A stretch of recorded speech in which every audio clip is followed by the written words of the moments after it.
Anyway, happy Sunday, everybody. Happy Mother's Day to all the mothers out there. And let's get a fresh arena going. I have not done arena all weekend because I was waiting for you guys. So I'm a little rusty, but I'm super excited to see where it goes. And we're gonna see where it goes with Mage. So let's get some Mage going here. Let's get Jaina going and see what the Mage has to offer. So with the drop rates down, we still haven't seen evidence. Paladin is not affected at all. We'll see if Mage is affected. We've played Paladin, Shaman, and Paladin again since the rate drops, or the alleged rate drops. I don't want to say that. I don't know. I don't have enough data myself to say that it was a clear cut rate drop. So we'll draft a Mage and see. We haven't gotten the luckiest with Mage so far since Witchwood. We've played against a lot of broken ones, but it could just be.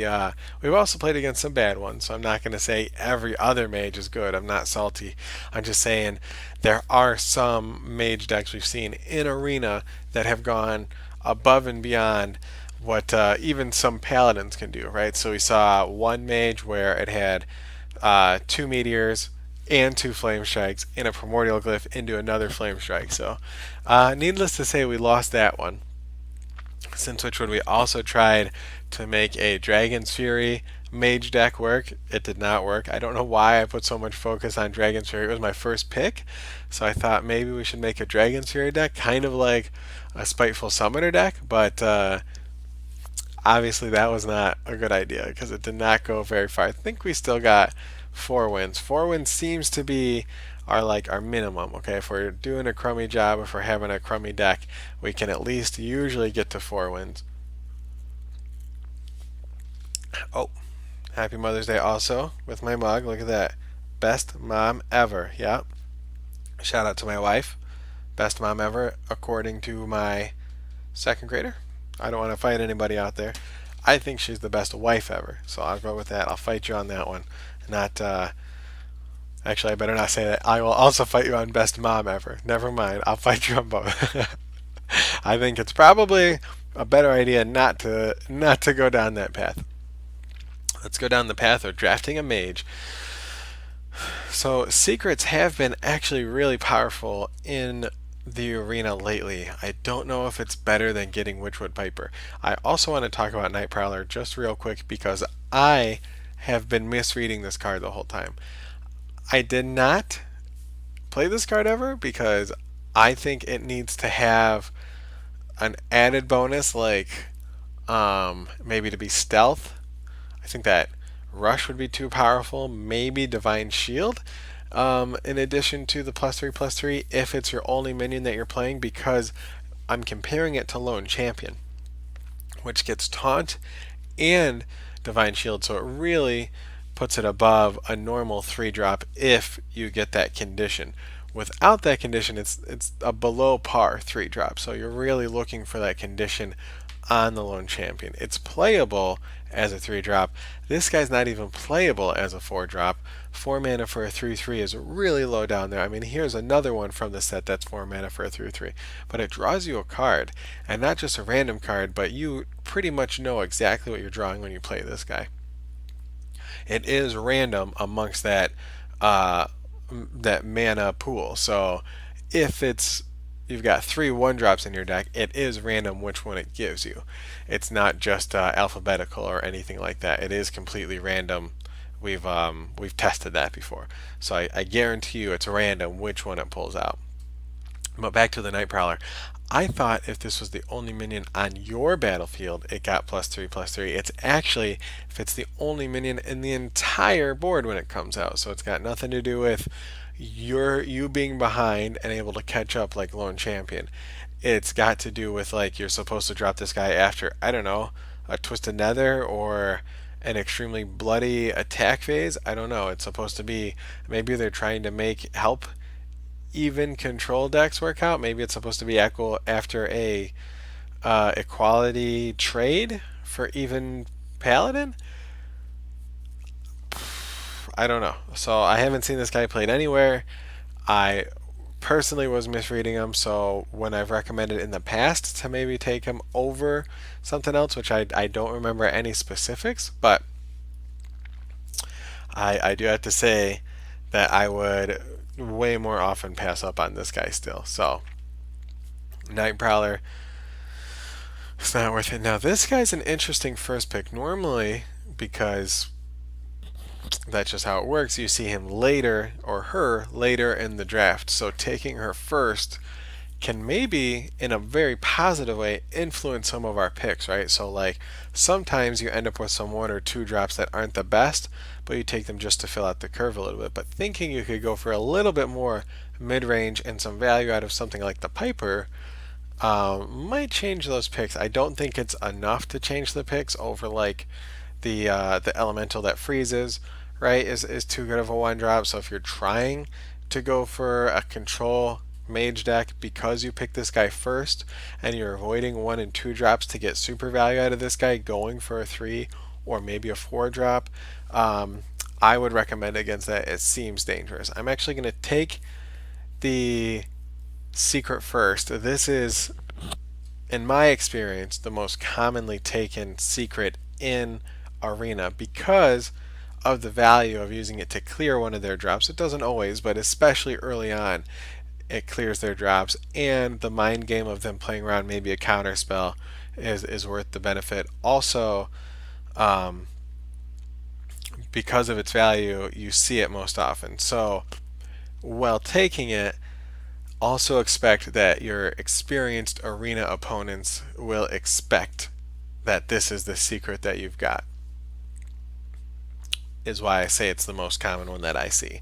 So yeah, we take it because it's good, but we also should expect that they know that this is our secret when we play that secret. So rushing it out on turn 3 isn't as good in arena always as it is in Tempo Mage.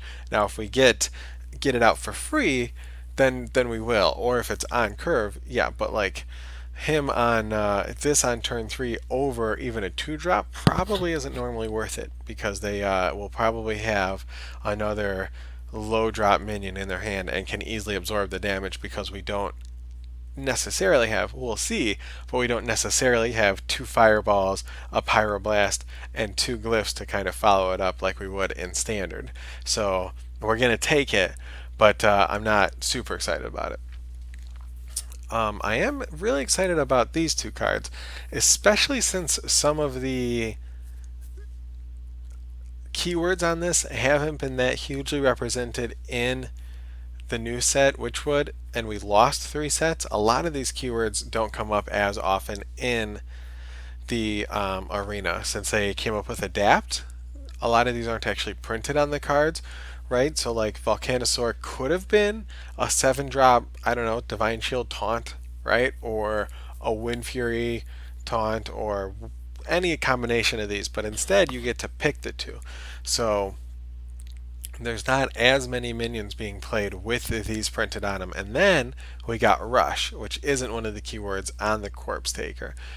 Which is fair because you might actually get some extreme value out of it. It's also fair because Rush wasn't out when she came out. So she had a lot of value in Arena before Witchwood. But since Witchwood came out, I haven't seen to be able to capitalize on her nearly as much as I have before. Sometimes in the past you've been able to take the Corpse Taker kind of early in Arena and then pick 1 or 2 Wind Fury, usually just 1, knowing that it's a double value most of the time, or it could be a double value, making that Wind Fury minion, which normally aren't the best, especially in Arena, because you obviously don't have the same defenses and control that you have in standard.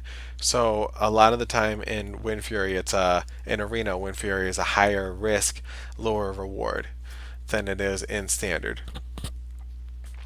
And so we won't see as many of those key phrases. So I recommend normally not taking Corpse Taker. If it were later in here and we had a couple of these keywords already, then maybe I would over these 2, but I like the idea of having an elemental chain going in Mage, and you're not going to have an elemental chain going unless you pick at least 1 elemental, so that's why I'm leaning towards this. Marsh Drake is also, out of all the classes that can get value out of it, Mage is right up there. It's a little trickier with a rogue who could have higher value. So Mage is right here on the top, but rogue is sometimes just barely ahead of it, most of the time a little below it, because if a rogue has their weapon equipped already and doesn't really have anything to attack, then it gets the double value out of the dagger. It can get the Marshdrake out earlier. With us, we'll probably have to sit on it till turn 5. So yes, it's only 3 mana, but really, for a mage, it's very likely 5 mana and eats up your hero power for that turn, which has value. A lot of the time in Arena, or even in Standard, sometimes you're making picks or plays trying to force your opponent to have to use their hero power, using 2 of their mana, and distracting them from being able to play like a 5-drop. So in a lot of cases, this is as good as a 5-drop, but we're going to take the elemental and see if we can get an elemental chain going. So in every arena, I try to get a silence. It's tougher in most classes because they don't have a class-specific silence. Mage is one of those classes, so we're keeping our eye out for a silence. It does have a polymorph, which is close, but you cannot polymorph something that has the membrane on it. I call it the membrane because that's what it's called when you adapt.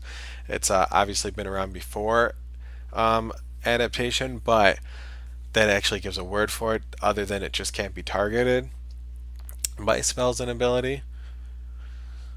So after the silence, I like to have a poison, and this is actually my favorite poison. I think a lot of people like the wisp better, but often you throw the wisp out there and you have a hard time getting 1-for-1 value out of it because it can be AoE'd so easily or taunted so easily. But with this guy, sometimes you throw him out there and you get a 2-for-1 value.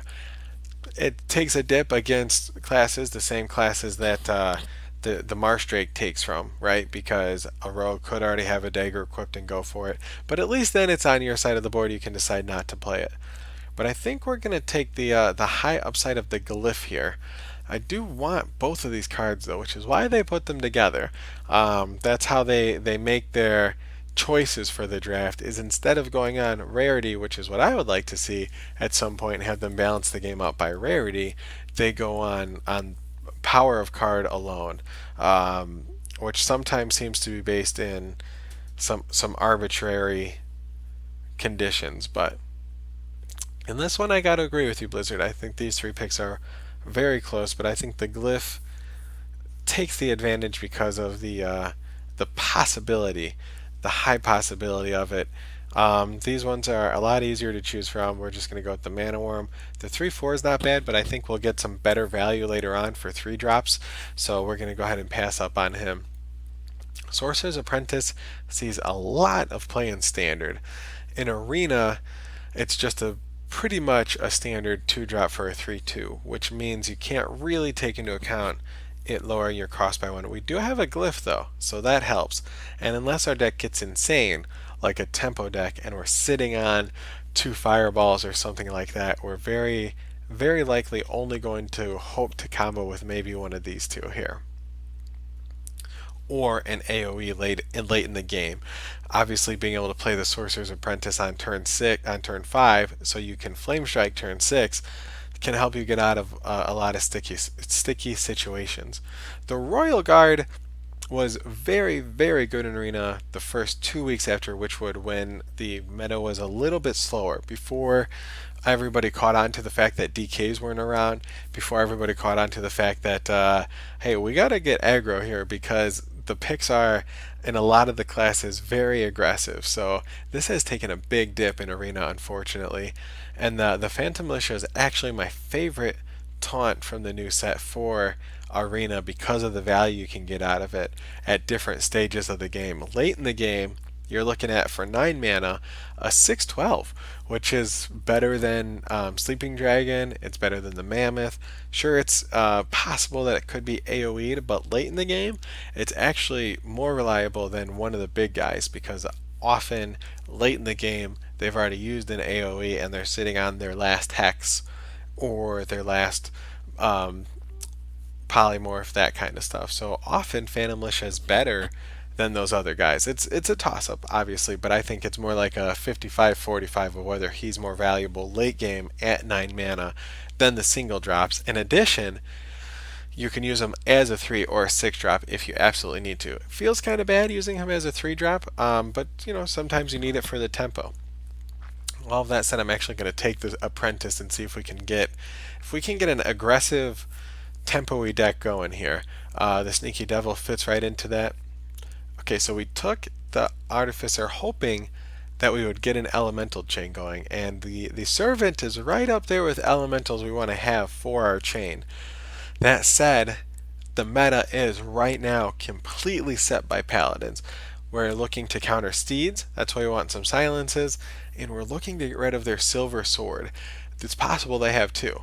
In the last couple drafts before the reduction in good cards, we were seeing 3 Silver Swords for Paladins. Since then, we've played Paladin twice on this stream and have seen Silver Sword offered twice in both of those. So sure, it went from 3 times to 2 times, but if every single one of my Paladin opponents has at least 1 Silver Sword, then we've got to move this up there. So silences, poison, and then right underneath poison is having a weapon destruction. But it might be moving up to above poison if they don't get this balance figured out a little bit better. So I had to just pass up on an elemental. I think we want this elemental just to draw a card. We don't have any card draw yet. These are all really good fatties though. Cursed Disciple is hit or miss on its value, especially since we don't have any Stonehill Defenders or anything that's gonna slow them down before turn 4. This guy isn't the best choice right now.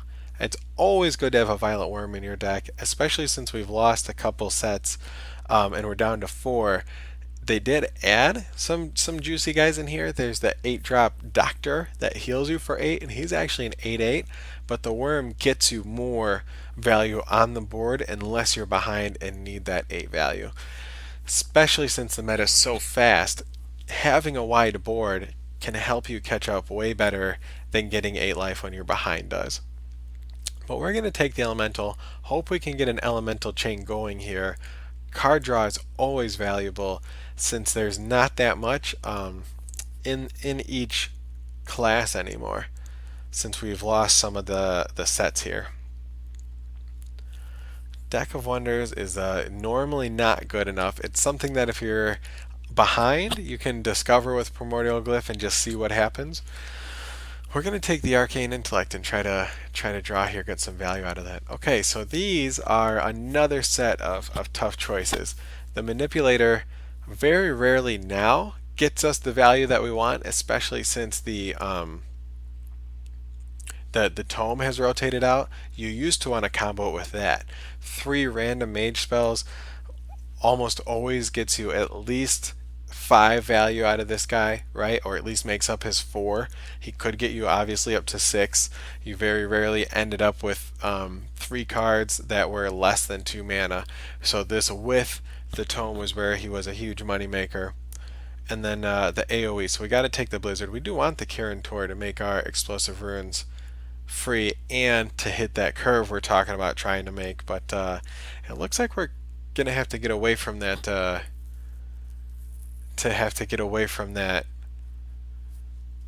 Tempo, that fast tempo we were hoping for.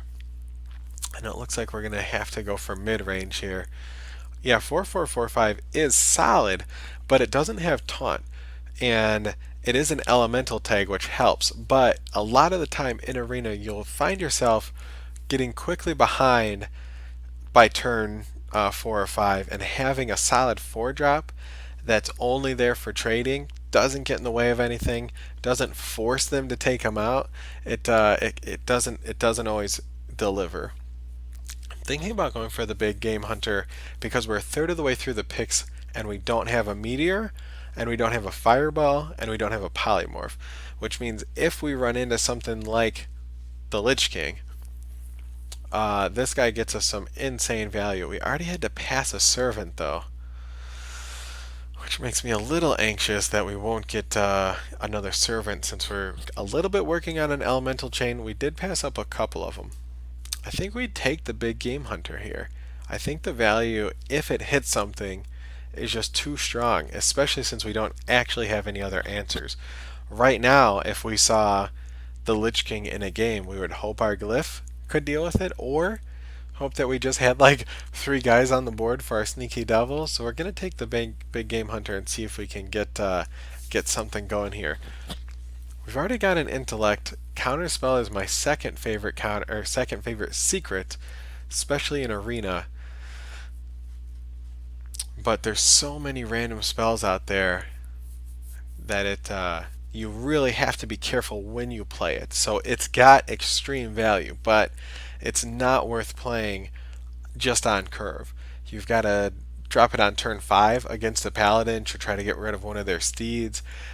Sometimes turn 4 against a Shaman to try to get rid of one of their bloodlusts. We've been seeing a lot of bloodlusts, so Shamans have just been filling the board and just bloodlusting.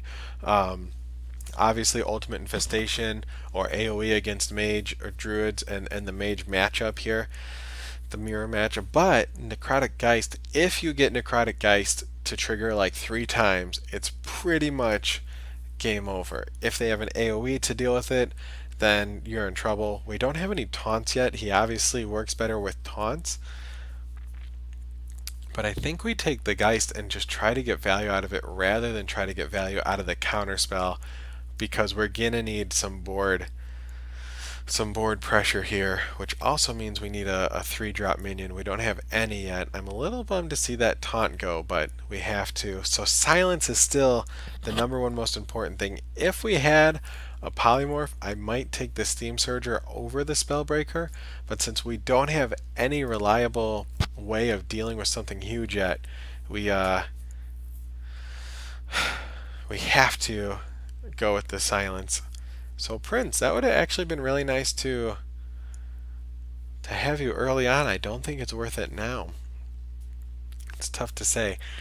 Most of the time you take this weapon, it's so good in standard. I've been playing Tempo Mage, it's what I've been climbing with.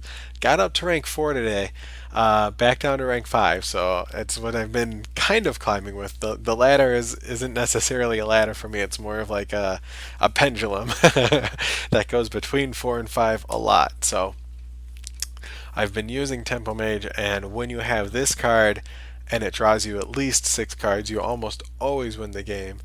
In Arena, I've had it before and have just been decked by it. This isn't the worst deck for it so far, and knowing that we have it, we could work on it a little bit. I'm wondering how many more times it would get us killed than it would actually win us a game. We would need a lot more in this area in the 1 to 3, maybe 4 range to get value out of it. Because the Tempo standard deck runs Arcane Missile, Cinder Missile, whatever that one's called, a lot of things just to dump your mana, to even for random results, right? And Togwaggle is just not any value. I mean, we could, especially if we had these together, this would be a combo together. We could dark ourselves with our staff here, and then take their deck. But there's no guarantee that even if we had them together, we would get value. Our deck isn't the greatest. Maybe we just give him our deck. If this guy had some stats, if he was like the Lich King, where at least he had some presence on the board, but as a 5/5 for 8 mana, then I mean, he doesn't even have as much pressure as these guys here. So I think we have to take the Prince. There is a world where we get the Prince and get to use his ability, but is there anything in our deck we wanted to be a 3/3 of? No. Oh man, I'm gonna take the staff. I'm gonna take the shiny purple donut staff, and we're gonna get value out of it. We're gonna make it happen. We are going to make it happen. All of these actually help with the staff. Probably we want the cleric, though. Deck of Wonders. Now that we have the staff, we already passed up on a Deck of Wonders. It's a little bit memey, but so is taking the staff. Obviously, this Blizzard run wants us to be memey because it was between the staff and a Prince we couldn't use and Togwaggle. So it's not like they made it hard on us. So I don't know if I want an entire meme deck though. The cleric is the right pick. Breath could be really good if we get the staff going, and we might end up with like a Vex Crow or something.